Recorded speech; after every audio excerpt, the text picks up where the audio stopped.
অন্তত বাড়িতে মাসে একটা দিন বৈষ্ণব সেবা দিন। যদি না পারেন তাহলে আপনি বছরে একবার দিন, আর সপ্তাহে পারলে ভালো হয়। আমি প্রমাণ দিয়ে দিই। কারা কারা নবদ্বীপ, মায়াপুর, ইস্কন মন্দিরে গেছেন হাত তুলুন, তুলুন একবার। বেশ, নামান। আচ্ছা, শ্রীল প্রভুপাদের ছবি দেখেছেন? জোরে বলুন হ্যাঁ না না দেখেছেন।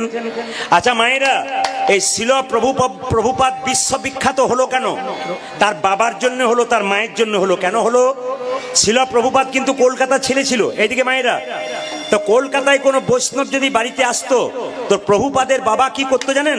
ওই প্রভুপাদের বাবা ওই বৈষ্ণবকে ডেকে বলতে, একটু প্রসাদ গ্রহণ করুন, ওই প্রসাদটা আমার ছেলেকে দিন, আমাদেরকে দিন, আর আমাকে আশীর্বাদ করতে হবে না, আমার ছেলের মাথায় আশীর্বাদ করে বলুন যেন রাধা রানীর কৃপা হয়ে যায়।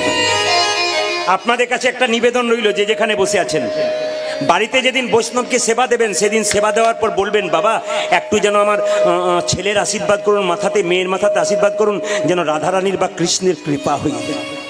আমি আপনাদের বলি, ছেলের বিয়ে দেবেন, মেয়ের বিয়ে দেবেন, সবাইকে নিমন্ত্রণ করবেন। যে ভগবানকে দিয়ে খায় তাকে আগে খাওয়াবেন। হরে কৃষ্ণ। এইদিকে দেখান, যে ভগবানকে দিয়ে খায় তাকে আগে খাওয়াতে হয় বাবা। এইদিকে ভগবানকে দিয়ে কারা খায়? ভক্ত যারা, তারা ভগবানকে দিয়ে খায়। ওই জন্য যারা যেদিন নিরামিষই খাবেন, সেদিন ভগবানকে দিয়ে খাবেন। কেন? ভগবানকে দিয়ে খেলে ভগবান খুশি হয়। দীক্ষা মানে কি? দিয়ে খা। ভগবানকে দিয়ে আপনি স্নান করার পর একটা তুলসী পাতা, এক গন্ডুস গঙ্গা জল, কিংবা একটা বাতাসা গোবিন্দের চরণে দিয়ে তারপর আপনি যা খাবেন খান। গোবিন্দকে দিয়ে খা, সংসারী ভক্তের জন্য বলছি। তবে কিন্তু আপনার দীক্ষা হয়েছে, নইলে দীক্ষা হয় নাই। ওই জন্য বলে রাখি, ছেলের বিয়ে দেবেন, মেয়ের বিয়ে দেবেন, আপনি 5000 লোককে খাওয়াতে পারেন, কিন্তু বিয়ের আগে 10 দিন আগে বৈষ্ণবকে নিমন্ত্রণ করে খাওয়াবেন। বৈষ্ণবকে যদি আপনি শাক অন্ন দেন, প্রচণ্ড লবণও হয়ে যায়, জিজ্ঞেস করবেন, বাবা কেমন সেবা হলো? ওরা বলবে অমৃত পেলাম। নিন্দা করবে না কোনোদিন। বৈষ্ণবের স্বভাব নিন্দা করা নয়। কিন্তু লাল গাড়িতে চেপে আপনার বাড়িতে 2000 টাকার প্রেজেন্টেশন দিয়ে গেল, যাবার সময় খাওয়া দাওয়া করে যখন বেরোচ্ছে, কেউ জিজ্ঞেস করছে, দাদা আপনি কেমন খেলেন? পোলাওটা তো ভালো হয়েছিল, বাদামগুলো পোড়া পোড়া হয়ে গেছিল। সে 2000 টাকার পুরস্কার দিল, সেটা 2 বছর রইল, কিন্তু বৈষ্ণব শাক অন্ন খেয়ে বলল, মা তোমার মেয়ের বিয়েতে আশীর্বাদ করলাম, তোমার মেয়ের স্মৃতি সিঁদুর যেন অনেক দিন পর্যন্ত থেকে যায়। মাথায় রাখবেন। এইদিকে তাকাবেন, একজন লোক আপনার কাছে চাইছে, মা 10 দিন খাই নাই, আপনি দুর্বল মানুষ, সরল মানুষ, আপনি 100 টাকা দিয়ে দিলেন, ও মদ খাবে। কিন্তু কোনো বৈষ্ণবকে যদি আপনি এক মুষ্টি চাল দিন, ও মন্দিরে গিয়ে একটু প্রসাদ তৈরি করে ভগবানের চরণে দিয়ে বলবে, হে গোবিন্দ এটা আমার নয়, যে দিয়েছে তার পরিবারের যেন মঙ্গল হয়ে যায়। এই জন্য আপনারা বৈষ্ণবকে দেবেন, অন্য জায়গায় দেবার দরকার নেই। ভক্তকে দেখে প্রণাম করতে হয়, অভক্তকে প্রণাম করতে নেই। চোর, ছেঁচর, বদমাইশ, লম্পট এদেরকে প্রণাম করতে নেই, আপনার সমস্ত পুণ্য চলে যায়। প্রণাম করতে হয় কাকে? বৈষ্ণবকে, ভক্তকে, সবাইকে প্রণাম করতে হয়। একটু বলবেন তো, বাচ্চা জন্ম নিলে মুখে কি দিতে হয়? নিম পাতা। মুখে নিম পাতা দিতে হয়, মধু। আচ্ছা আচ্ছা, একটু বিবেচনা করে বলবেন আপনারা, মধু দিলে বাচ্চার কি হয়? জোরে বলুন। মিষ্টি মিষ্টি কথা। আচ্ছা হাত তুলে বলুন তো, আপনার ছেলে বড় হয়েছে মিষ্টি মিষ্টি কথা বলে? জোরে বলুন। বলে না। কিন্তু আসলে তা নয় ও মায়েরা।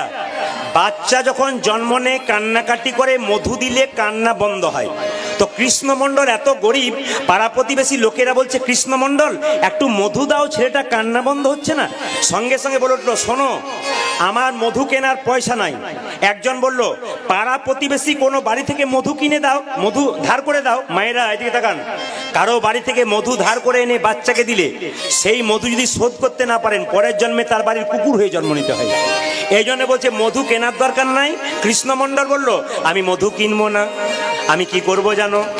2 কানে শোনাইল মধুর হরিনাম, আজ 2 কানে শোনাইল মধুর হরিনাম, 2 কানে শোনাইল মধুর হরিনাম, আরে 2 কানে শোনাইল মধুর হরিনাম, মধুর হরিনামে শোনালো, মধুর হরিনামে শোনালো, হরিনামে শোনালো, মধুর হরিনামে শোনালো। সারির কথা শোনার আগে হরিনামে শোনালো, সঙ্গে সারির কথা শোনার আগে হরিনামে শোনালো, সারির কথা শোনার আগে নামময় দাও, সঙ্গে সারির কথা শোনার আগে, নামময় দেওয়া হবে, সঙ্গে সারির কথা শোনার আগে, সঙ্গে সারির কথা শোনার আগে, নামময় দেওয়া হবে, সঙ্গে সারির কথা শোনার আগে নামময় দেওয়া হবে। হরিনাম শোনালো, 2 কানে শোনালো, 2 কানে শোনাইল মধুর হরিনাম, এই যে 2 কানে শোনাইল মধুর হরিনাম। ছেলেটার নাম বললো, পাড়ার মেয়েরা বললো, এই তোরা নাম রাখতে পারবি না, দুঃখের সংসারে জন্ম নিয়েছে, ওই জন্য নাম রাখলাম দুঃখী।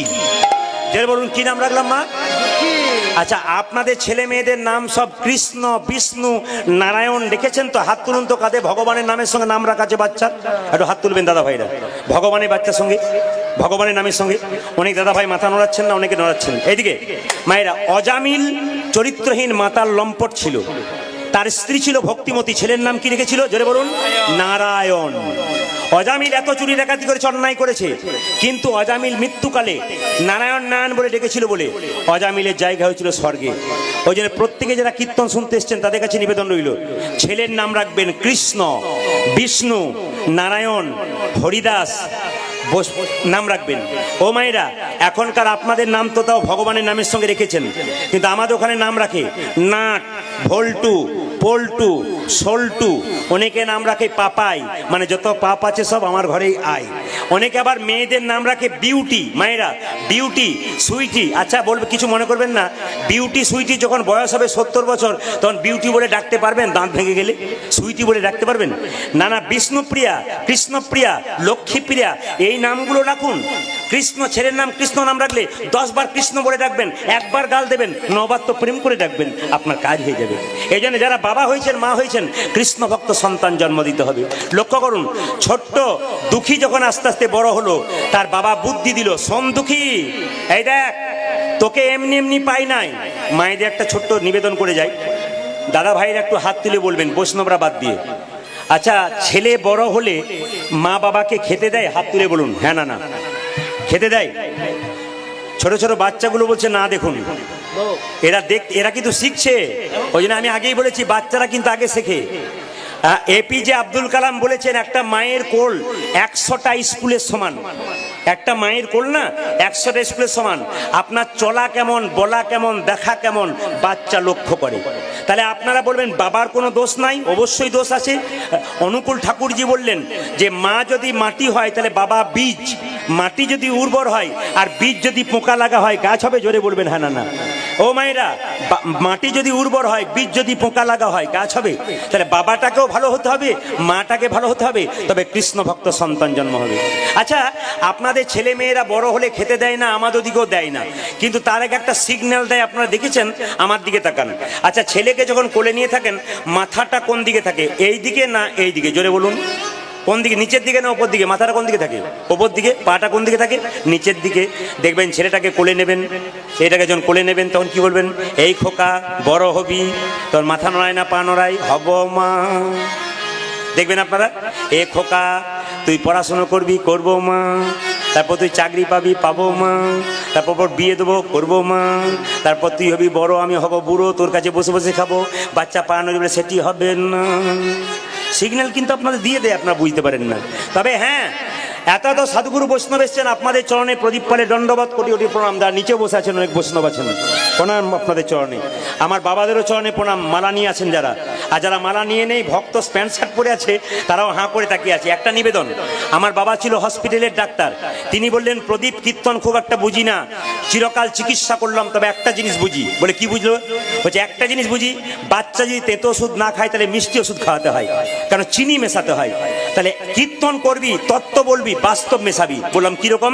এই দেখুন, বাচ্চাকে কোলে নেবেন, আপনারও হবে, আপনার বাচ্চারও হবে। কি করে হবে? কথাটার দিকে ভয় খেয়ে যাবেন না। কথাটা নারকেলের মতো, ভেতরে শ্বাস জল আছে, ওপরটা শক্ত আছে। এই দিয়ে তাকাবেন। বাচ্চাকে নিয়ে আপনার এই গানটা গান না, আপনার কাল থেকে এই গানটা গাইবেন, এই গানটা পরিবর্তন করে গাইবেন। আমি প্রথমে শিখিয়ে দিই, এই গানটা গান না, ছেলে ঘুমোলো, ছেলে ঘুমালো, আপনারা গাইবেন কিন্তু সবাই। এর মধ্যে তত্ত্ব শিক্ষা আছে। পাড়া জুড়লো, পাড়া জোরালো, বর গিয়ে এলো দেশে, দেশে বলে বলিতে ধান খেয়েছি, খাজনা দেব কিসে কিসে? উলধ্বনি। ছেলে ঘুমালো, পাড়া জোরালো, বোর কি এলো দেশে, বলে বলেতে ধান খেয়েছি, খাজনা দেব কিসে? ছেলে ঘুমলো, পাড়া জুড়লো, বর গিয়ে এলো দেশে, বল বলিতে ধান খেয়েছে, খাজনা দেব কিসে কিসে? উলধ্বনি। আরে ছেলে ঘুমালো, পাড়া জুড়ালো বর্গিয়ে এলো দেখে বলি বলিতে গান গেয়েছে কাজ না দেব কি এই গানটা গাইবেন না, এই কথাগুলো চেঞ্জ করুন, সুরটা রাখবেন। কি গাইবেন? আপনারও হবে, আপনার পরিবার হবে, বাচ্চারা হবে। কি গাইবেন? হরে কৃষ্ণ হরে কৃষ্ণ কৃষ্ণ কৃষ্ণ হরে হরে হরে হরে হরে রাম বাবা হরে রাম, সবাই রাম রাম হরে হরে হরে বলুন। জপ হরে কৃষ্ণ কৃষ্ণ কৃষ্ণ হরে হরে হরে রাম রাম রাম হরে হরে এ যে হরে কৃষ্ণ কৃষ্ণ কৃষ্ণ হরে হরে হরে রাম রাম রাম হরে হরে হরে হরে কৃষ্ণ কৃষ্ণ কৃষ্ণ হরে হরে হরে রাম রাম রাম হরে হরে কৃষ্ণ মণ্ডলের ছেলেটা কি নাম রাখা হলো মা? কৃষ্ণ মণ্ডলের ছেলের নাম রাখা হলো দুঃখী। দুঃখী তাকে তার বাবা বলল, মহাপ্রভুর ভক্তের সঙ্গ করতে পারলে তুই মহাপ্রভুর কৃপা পাবি, জগন্নাথ মন্দিরে কৃপা করে তোকে পেয়েছি। আপনার বাচ্চাকে আপনি শিক্ষা দেবেন, ছোট থেকে ভালো কথা বলতে হয়। ও মায়েরা এইদিকে এদিকে একটা কথা বলি, যে যেখানে আছেন। সতী নারী কে ছিল মা? সীতা। যখন রামচন্দ্রের সঙ্গে বনবাসে যাচ্ছে, তখন একটা মেয়ে বলে উঠলো, এ সীতা, তোর বাবা হলো রাজা, জনক রাজা, আর তোর শ্বশুর হলো রাজা, তা তোর বনে যাবার কি দরকার আছে? তোর তো প্রচুর সম্পদ, তুই বাবার বাড়ি চলে যা, বনে যাবার কি দরকার আছে? সীতা বলেছে, সীতা কহিলেন, মা সম্পদে কিবা কাম, সম্পদ মম দুর্বাদল ঘনশ্যাম। এই জন্য মায়েরা, আপনাদের আসল সম্পদ কে বলুন তো? জোরে বলুন। আপনার হাতের শাখা আর সিঁদুর। আপনাদের 5টা স্বামী আছে, কে কে? একটা সিঁদুর শিবের রক্ত থেকে তৈরি, একটা হাতের শাখা শঙ্করচূড়ের শরীর থেকে তৈরি, একটা হাতের নোয়া লোহাসুরের শরীর থেকে তৈরি, আর নিজপতি আর পরমপতি। আচ্ছা, আপনার স্বামীর সঙ্গে আপনার কি সম্পর্ক একটু বলবো? হ্যাঁ বলবেন। আপনার স্বামী আপনার গুরু হয়? জোরে বলুন। হ্যাঁ না না? জোরে বলুন। যাক, দাদারা বলছে কি যে হয় বাড়ি না গেলে বুঝবেন না। আচ্ছা, আপনার স্বামী আপনার দেবতা হয়? জোরে বলুন। যাক, এখানকার মায়েদের বুকের পাটা আছে, কেন বলতে অন্য জায়গাতে ভয়ে বলে না। আপনার স্বামী দেবতা হয়? বেশ। আপনাদের স্বামী আপনার বাবা হয়? হয় না? এ ভয় খেয়ে যাচ্ছেন তো? যারা আমার কীর্তন শুনেছে তারা বলছে হয় হয়, আর যারা শোনে না তারা বলছে না না হয় না হয় না। আচ্ছা, আপনার স্বামী আপনার ভাই হয়? হয় না। আপনার স্বামী আপনার ছেলে হয়? না না, আমি শাস্ত্র দিয়ে প্রমাণ দেবো। এইদিকে নিমাইয়ের কবার বিয়ে হয়েছিল? আস্তে। নিমাইয়ের কবার বিয়ে হয়েছিল? জোরে বলুন। 5 বার। কবার বিয়ে হয়েছিল? 5 বার।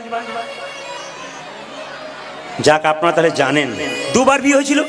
প্রথম বিয়ে লক্ষ্মীপ্রিয়া, দ্বিতীয় বিয়ে বিষ্ণুপ্রিয়া। যেদিন সন্ন্যাস নেবে সেদিন বিষ্ণুপ্রিয়াকে বলেছিল আগের দিনে, প্রিয়া তুমি বাপের বাড়ি চলে যাও।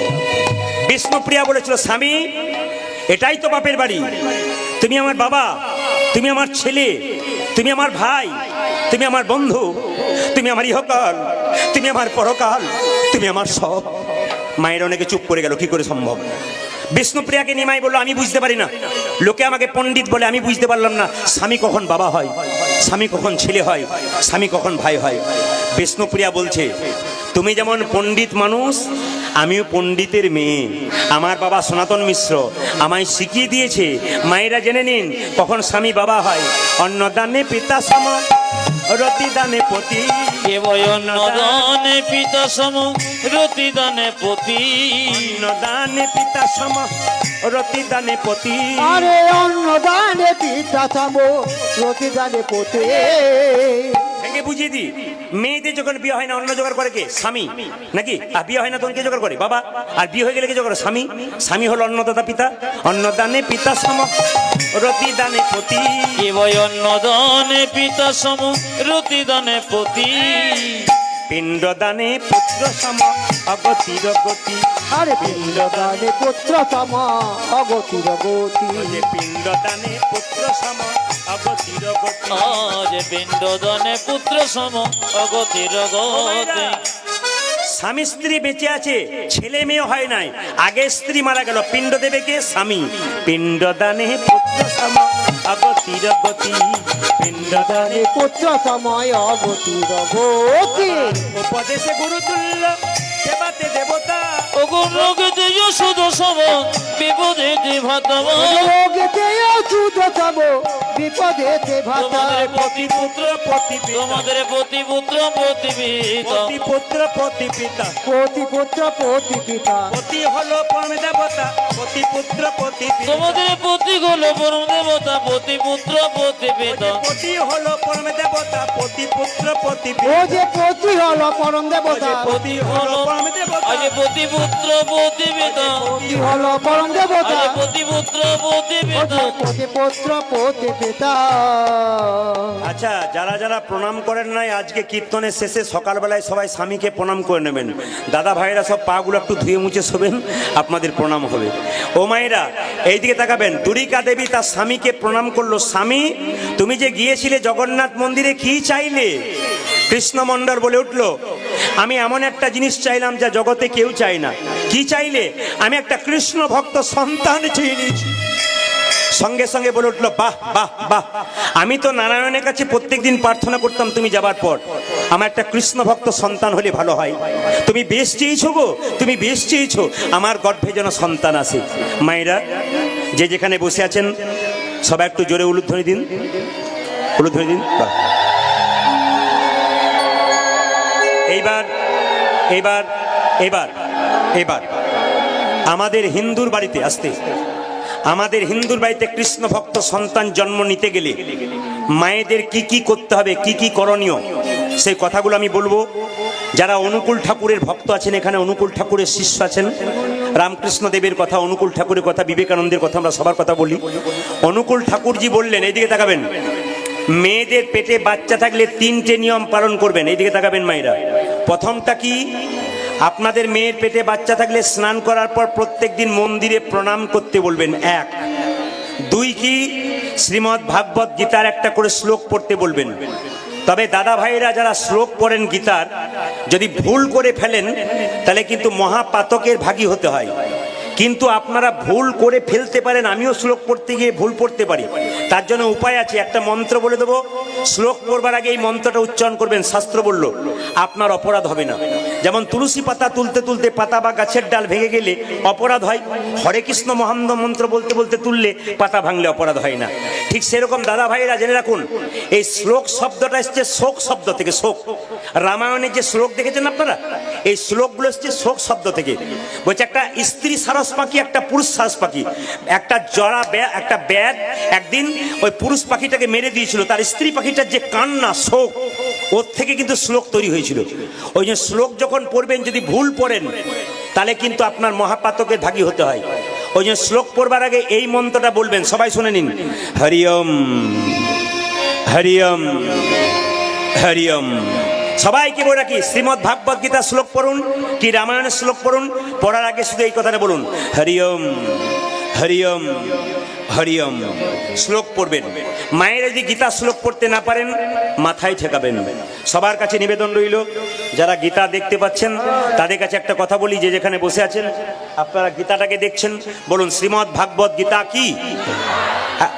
এটাকে দেখে সম্মান দিন।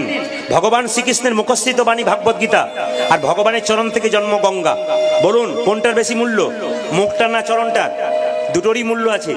চরণ থেকে গঙ্গা সৃষ্টি হয়েছে। ভাগবত গীতা 90টা ভাষায় প্রচার হয়ে গেছে, কিন্তু বাবারা জানে সবাই। আপনাদের কাছে বলি, সারা বিশ্বের মানুষ ভাগবত গীতা পড়ছে বিভিন্ন ভাষাতে। এই জন্য শ্রীমদ্ ভাগবত গীতা কি? শ্রীমদ্ ভাগবত গীতা কি? এই যে দাদা ভাইরা যারা পেছনে এতজন দাঁড়িয়ে আছেন, তাদের কাছে প্রদীপ পালে নিবেদন রইল, কীর্তন আপনারা ইউটিউবে প্রচুর শুনছেন এবং অনেক কথাই শুনছেন, এগুলোর মিল রয়েছে। আপনাদের সামনে একটা কথা বলে দিতে চাই, কিছু মনে করবেন না, সেটা হচ্ছে মায়েদের, প্রায়ই মায়েদের মাথায় কাপড় দেখলাম, আর যাদের দেখিনি তারা তাড়াতাড়ি গোটাচ্ছে নেবার জন্যে। না না, আপনার নেবার দরকার নেই, নেবেন আপনারা। তবে একটা কথা বলে রাখি, এই যে বললাম মাথার কাপড়ের কথা, আসলে দুরিকা দেবী কি করেছে দেখুন, স্বামী এসছে মাথায় কাপড় নিয়ে, গলায় কাপড়টা এরকম করে দিয়ে, এইদিকে এরকম করে দিয়ে, স্বামী স্বামী এসেছো, আরে এসেছো, একটা প্রণাম করে নি। জেনে নিন আপনারা, সবাই তীর্থস্থানে যেতে পারবেন না, কারো সামর্থ্য নেই টাকার, কেউ হয়তো কাজের তাগিদে যেতে পারেন না, সবার জন্য বলে রাখি শাস্ত্রের কথা মায়েরা, আপনারা সবাই যেতে পারেন না, কিন্তু একটা কথা বলি, তীর্থস্থান থেকে কেউ যদি আপনার গ্রামের ফিরে আসে, আপনার বাড়ির পাশের কোনো একজন লোক তীর্থস্থান থেকে ফিরে এলো গয়াকাশী থেকে, আপনি তাকে গিয়ে একবার প্রণাম করবেন।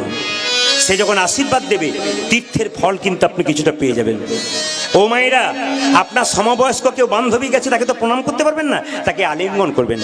দাদা ভাইদের ক্ষেত্রেও ঠিক তাই, আপনার বয়স্ক কেউ যদি গেছে আপনি প্রণাম করবেন, আর যে আপনার সমবয়স্ক কেউ গেছে একটু আলিঙ্গন করবেন, কিছু পুণ্য পেয়ে যাবেন। আর ছোট বাচ্চা যদি যায় তাকে একটু কোলে নিয়ে আদর করবেন, আপনার কৃপা হয়ে যাবে। দ্বারিকা দেবী স্বামীকে প্রণাম করলো। আচ্ছা, কিছু মনে করবেন না, মায়েরা একটু হাত তুলে বলুন তো, কারা কারা সকালবেলায় ঘুম থেকে উঠে স্বামীকে প্রণাম করেন? যা অনেকে বুঝতে পারে নাই বলে তুলেছে বোধ হয় নাকি, দাদারা ভাবছে যাক আপনি কাজ করেছেন। ও মায়েরা, হ্যাঁ, একজন দাদা উঠে দেখছে যে আমাদের যিনি এসছেন তিনি তুলছেন কিনা, একবার দেখি। এইদিকে বসুন। আচ্ছা, আস্তে, যারা সতী নারী হয় তারা স্বামীকে প্রণাম করে, একটু বলে দিই আপনাদের। সতী নারী যারা হয়, সতী নারী কে ছিল? সীতা। আস্তে, একটু এখানে যাওয়া আসা করবেন না, খুব একটা সামনে ডিস্টার্ব হয়।